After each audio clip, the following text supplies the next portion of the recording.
Okay, today we're going to talk about multiplying and dividing for or in scientific notation. So we're going to start on page or slide 66. So let's go to our paper notebook so we can put our table of contents. So you can see number one, multiplying and dividing scientific notation. And that's page 12 on my notes, might be a different page for you. So if it is, you want to mark what your page is. Then multiplying and dividing in scientific notation.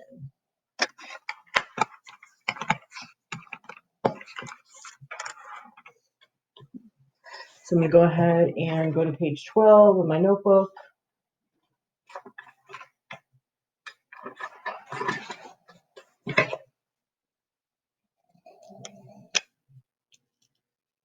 We're going to break this apart and do it in two parts. We're going to do multiplying first and then dividing second.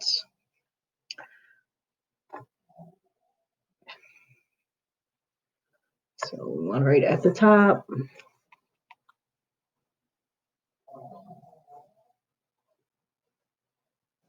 Multiplying numbers in scientific notation.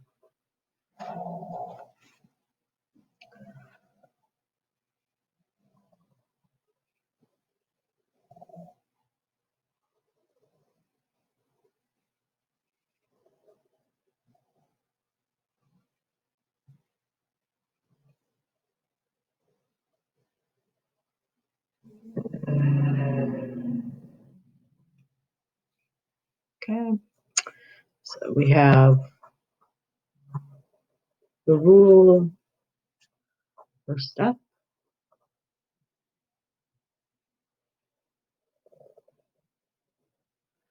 And we're going to do like these rules in concert with an example, which is going to be 3.2 times 10 to the fifth multiplied by 1.75 times 10 to the fifth.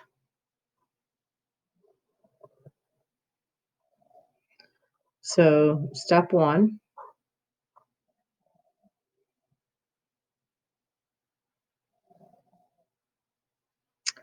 we want to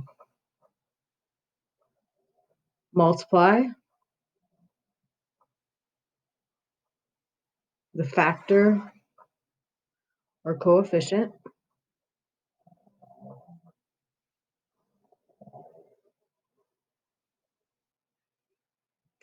so in this case we would have 3.2 times 1.75 and we still have 10 to the fifth times 10 to the fifth. Guess I'm mixing up my brackets, my parentheses there. So if I multiply 3.2 times 1.75, I'm going to get 5.6. And I still have times 10 to the fifth times 10 to the fifth. So then step two,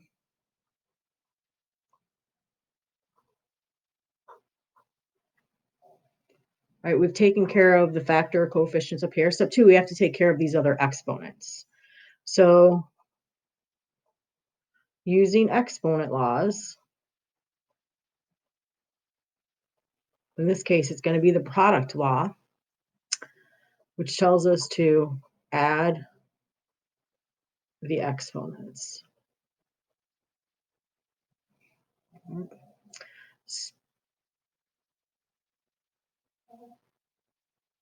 So in other words, I think I made an error up here. Yeah, we're going to make this a 3. Not that it matters, but if we add 5 plus 3, we're going to get 8. Right, so we had our 5.6 and then 10 to the fifth times 10 to the third.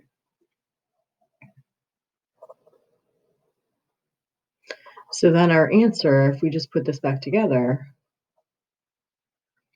is going to be 5.6 times 10 to the 8th. Okay, pretty straightforward. It's multiplying in scientific notation, so that's what we do with the coefficients. Let's look at dividing.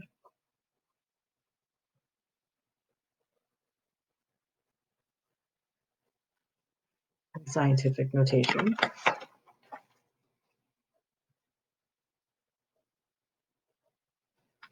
And we're going to draw another box just like the one we have up top.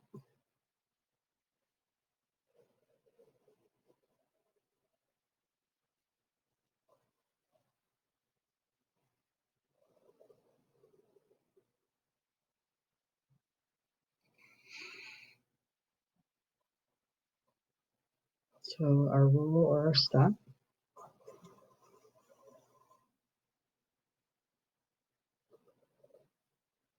And the problem we're going to do here is 7.68 times 10 to the 11th divided by 4.8 times 10 to the 7th.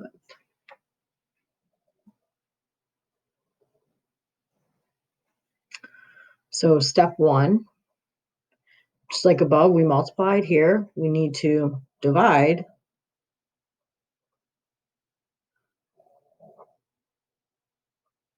the factors or coefficients.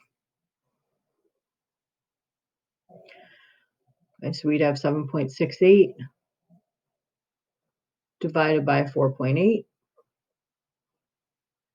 We'd have 10 to the 11th divided by 10 to the 7th. And we divide these two, we're going to get 1.6. And step 2, up top we use the product law to be able to add the exponents. So using exponents laws here, we're going to use the quotient law, and that's going to tell us to subtract the exponents.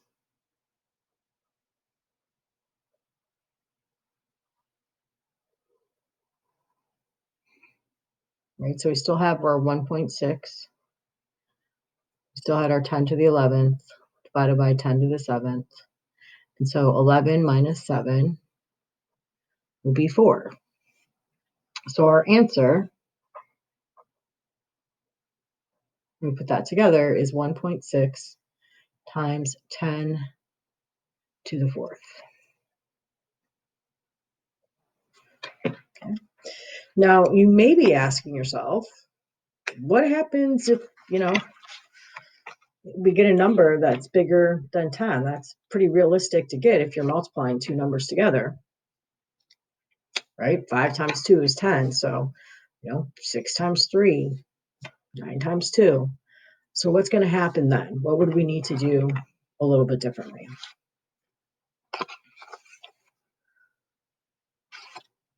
So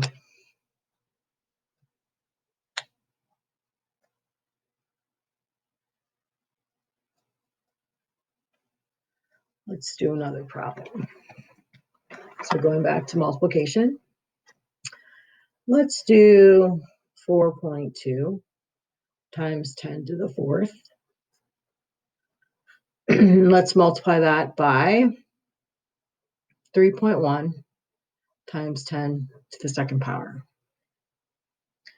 So 4.2 times 3 to the 1st, or 3.1, not 3 to the 1st, and 10 to the 4th times 10 to the 2nd.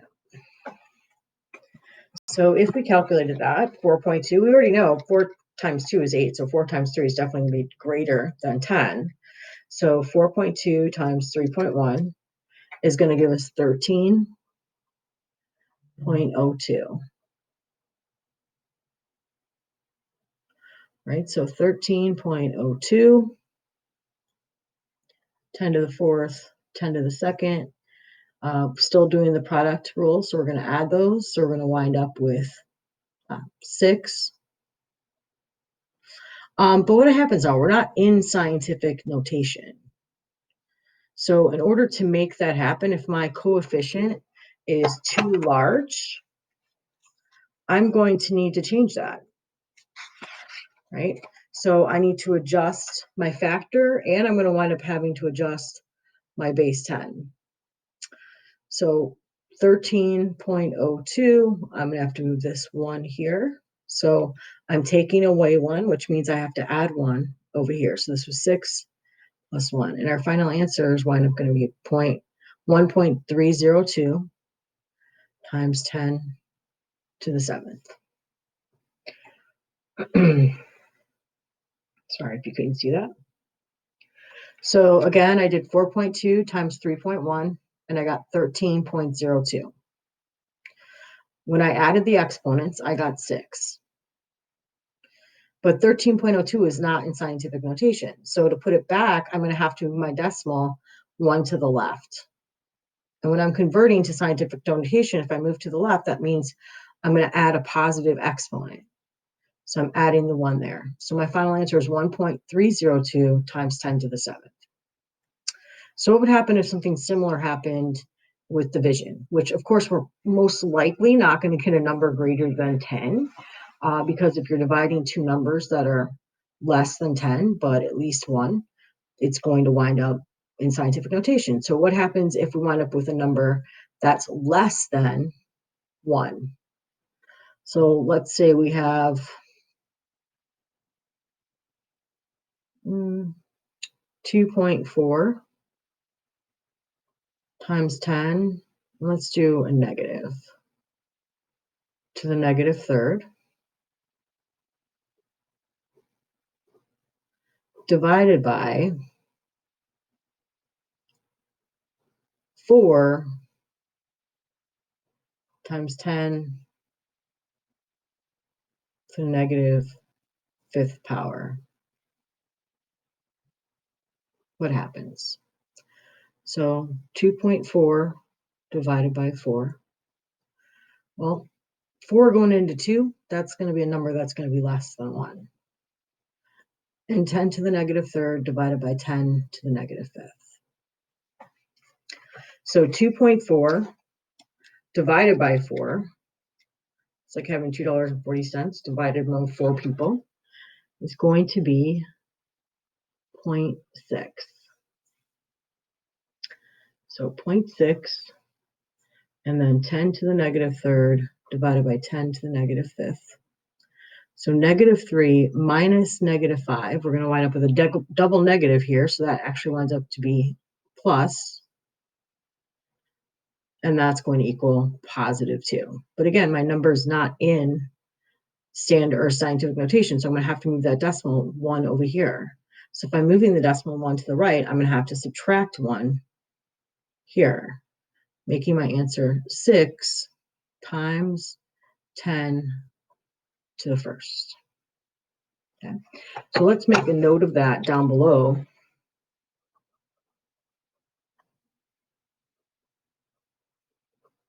What happens if your first answer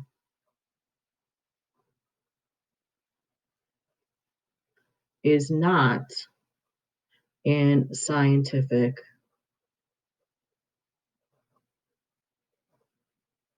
notation? Okay, so we're going to have to adjust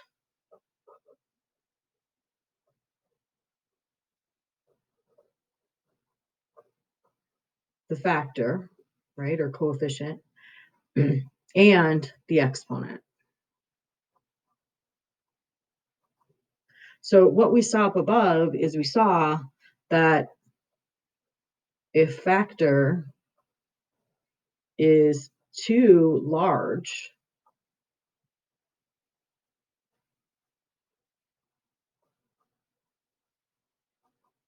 our exponent goes up when we move that factor back into scientific notation,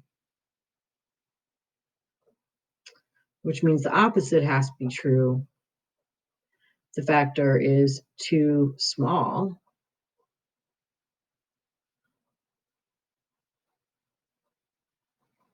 the exponent goes down. Okay. So multiplying and dividing scientific notation. Really, I mean, obviously the multiplication part and the division part isn't changing from all the things you know how to do. What you have to pay attention to is what happens to your exponents or what to do to your exponents. So up here, you're going to create a product law situation. So we're going to add those exponents.